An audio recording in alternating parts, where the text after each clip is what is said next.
Today's video is about how to transition from an IT freelancer to an IT entrepreneur. 3 essential skills that you must master from my perspective. I'm Patrick McGibney. I'm the CEO and founder of McGibney Mentoring and Coaching. I've been in the IT sphere since 2008, 9, 11, more or less. Started as a freelancer. 2013 started my first SAP business. 2015 my first Microsoft business.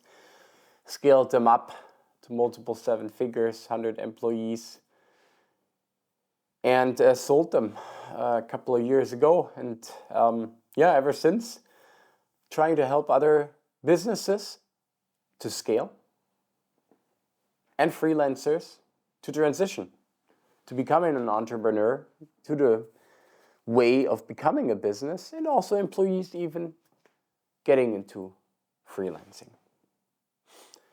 But back then, it was difficult for me because when I transitioned from an employee to a freelancer, from a freelancer to an entrepreneur to a business owner, I lacked skills. And now looking back, that was very essential. I lacked the necessary skills to lead and manage people. It was great. I was great at my profession. And I bet you can resonate with that. But I was unprepared of being an entrepreneur. However, over time I learned from my mistakes and eventually it worked out. But it cost me a lot of time, a lot of effort, also a lot of money. So I rather have you learning from my mistakes. That's the video today. Because I know how many people are struggling with transitioning from being an expert to an entrepreneur. Just because you're a kick-ass freelancer doesn't really mean that you qualify to being an entrepreneur. For me, it was like that. I really wanted to be an entrepreneur. I hired my first employees. I constantly came to the decision that I should do that myself because it takes too long, and got a new client. Every new client felt, like a shot in the dark, no structured feedback. And I kind of started thinking when I had my first team, it's like it was a lot easier when I was a freelancer, solopreneur. So I had to let go of a lot of people. My service was way too individual. And I understood that my own ego was in the way. Look how important and how good I am. And nobody can deliver this as well as I can. And I bet that you think the same. Why did I fail at the beginning? The game of a solopreneur or freelancer is an expert, not a manager, not an entrepreneur. We have basically, we can have 3 different columns. We can be an expert, which is a specialist. For example, development, consulting, coding, and so on. Then we have managers, leadership, processes, systems. And then we are an entrepreneur. We need to somehow have a vision, a strategy,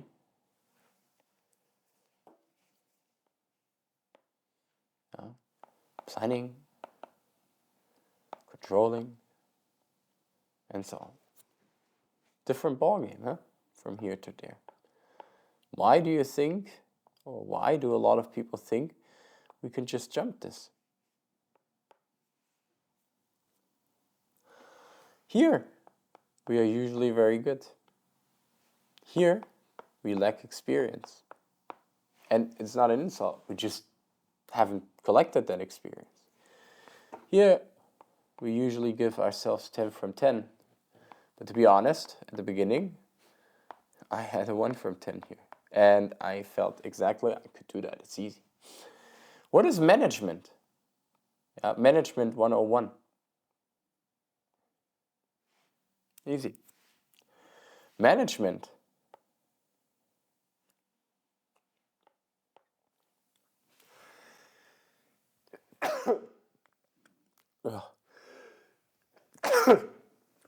Like, don't worry about any of these, Yeah. obviously we cut them out. Bless you. Thank you. So management. The management 101, so to say. We have to have check-ins. To our staff. Check-ins with our team. Our clients. Then we have accountability and responsibility. So we need to have roles. We have to have responsibilities. We have to have expectations. And then we have limitations in managing people. What does that mean? According to management theory, we can go up to a maximum of 10 people that we can manage. That's actually the experience that I made. I would say something around 7 to 10 is the maximum. It's not that much. So if you want to have more people, you need more staff, more managers, obviously. So, and what comes with management? You want to have systems and processes. Problem is mostly that people overthink this or even underthink and always find the origin of the process trigger here. And usually this is the problem. Either we think we can just do it, it's super easy, or we think we can't because it's too hard. So an expert is not equal a manager. Now the next stage is being an entrepreneur. I like to draw this. We have a freelancer 1. He is just looking for some projects, nothing better than a better paid employee. Then we have a freelancer 2. Thinks about improvements, about the time for money chain or more strategic approach. And then we have the entrepreneur. He has a vision, yearly planning, quarterly planning, OKRs. We want to go that way. So in order to go from this to this, we need to develop management skills. Yeah. And here you need to develop entrepreneurial skills. If we are just an expert here, which is very good, we need to get here, we need to upgrade our skills. That's the bottom line. We cannot just think we can do that without any problem. It's not going to do it. And I hope that you understand because I want to save you a lot of trouble. This is also a good appointment when we talk about leadership. What does that actually mean?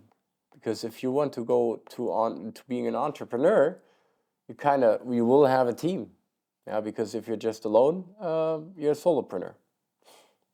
Leadership is basically, draw it like this. So you have something that when you give recognition here to your team or to clients, when things go right. More importantly, taking responsibility, here is right, and when things go wrong.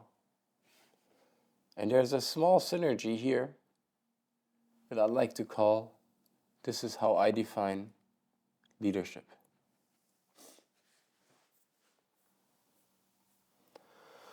So to uncover this journey again, at the beginning, you want to be here, you're an expert, and you want to be here, an entrepreneur. First stage is being a solopreneur. Actually, that's not correct. Next stage is becoming a freelancer. Next stage is a solopreneur. Actually, if we widen this up, now we're coming a business owner, which is not yet an entrepreneur. Entrepreneur comes here. To move this to the left. And then actually, on a later stage, but let's not talk about this today, you can be a founder and later even mentor. But we're gonna take a look here. How to become an expert, how to become an entrepreneur when you're an expert. Because you have no plan, you have great skills, you will not have any team, no team,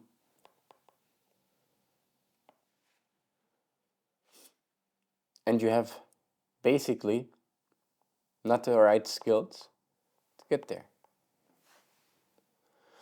So you start having a plan. You start building a team, start developing skills that will help you to get there. How to do that?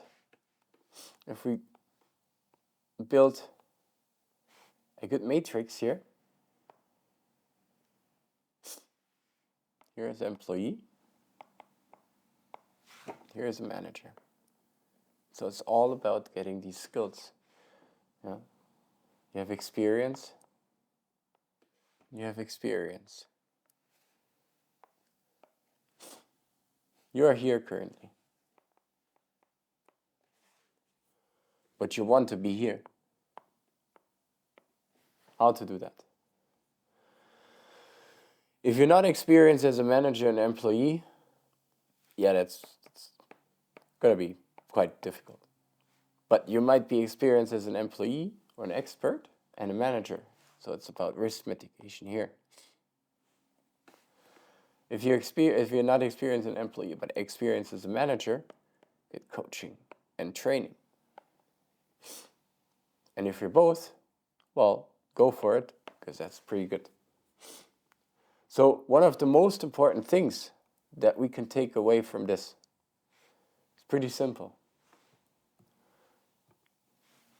You need to widen your mentality. Yeah? Because if you still think that being an expert qualifies you automatically to be an entrepreneur, I have to disappoint you. It's about your mindset. Be open to learn new things. Yeah? You have to have a positive mentality, a positive and open mindset. Otherwise, number 3, you will not get the experience that you need to become an entrepreneur. That's containing management and also entrepreneurial skills. This transition takes time. And this is something that kills a lot of transitioning if freelancers try to open a business or if businesses try to scale. It's mostly these kind of things, the mentality, yeah, being able to change, to adapt, to be encouraged to learn new things and widen the mindset. Marketing, sales become important if you want to make that transition. A lot of things that come into place that qualify you. And the reason why I'm sharing this video is becoming an entrepreneur from being an expert, there are a couple of milestones that you need to reach. Yeah. And these milestones are super important. And that's usually how we help our clients. Yeah. First of all, obviously, you have to have the mentality and the mindset to do things, to do these things. And then it's really simple. Yeah. In order to get there, you cannot jump. You cannot jump. But you, first of all, if you're an expert, leverage your expert or your experience in expert status. Build a real, positioning and target audience, an ICP and a USP, a standardized service offering, and then more importantly, start with marketing and sales 1.0. That will allow you, first of all, to get off this time for money chain, attract some actual clients, and work your way up. If that's something that you want to scale, you can now then enter the recruiting and hiring. Yeah, on the later stage, that will actually qualify you for the second, for the second part of the whole journey. If I'm gonna actually jump shortly into this as well, I will draw you the second version. If you then make this transition from being an expert to a first, let's say, entrepreneur 1.0, these are certain milestones, yeah? ICP, like positioning and target audience, ICP and USP, standardized service offering, marketing and sales 1.0. And of course you're validating this, yeah? This is super important. If you know the scale on being an entrepreneur, yeah, now it's different points that you will add to this game. Yeah? You want to actually have this client delivery with new service offering, fulfillment optimization. Yeah? Now you can start lead gen 1.0 outsourcing. Now you can start lead gen and sales 2.0. New methods, ads and stuff like that. And more importantly, recruiting and hiring to build your team if you want to be an entrepreneur. And more importantly here, place scaling mindset and leadership to draw a conclusion on what we spoke about. So if you're struggling with the transition from being a freelancer to an entrepreneur, you really want to maybe become a really good solopreneur, scale your solopreneur business or make it grow, or really transition to an entrepreneur, build your team, build a business and scale that. There's certain milestones. And I think one of the most important points is not just being able to sell, to do marketing, to have a kickoff service offering or whatsoever. It's about understanding that we need different skills, different expertise, different experience that we've gathered just as a freelancer or an expert. We're great at that, but if we want to become, if it's a different ball game. It's simply a different ball game, and I'm not saying don't do it. I'm not discouraging at all. I love it. I love if you want to make that a transition. I love that I've done it and it helped so many people do it. I'm just saying you're comparing apple with pears. And if your mindset is, that's no problem, I know my business, I'm great at consulting or developing, well, how hard can it be to have a business? It will hit you. Don't make these mistakes. Talk to people, get some people who can help you, make your first steps, but do it with a plan. That's what I'm asking you. If you need some help, DM me, In the comments is all the information that you need to have. You can schedule a free consultation call or get some more. You can also have this this report or this PDF if you want to. That's absolutely no problem. Just need to DM us or continue watching our long format videos. I really want to take time to deep dive on a lot of topics. And if you have other topics that you would like to share us, talk about, deep dive, just let us know. See you in the next video.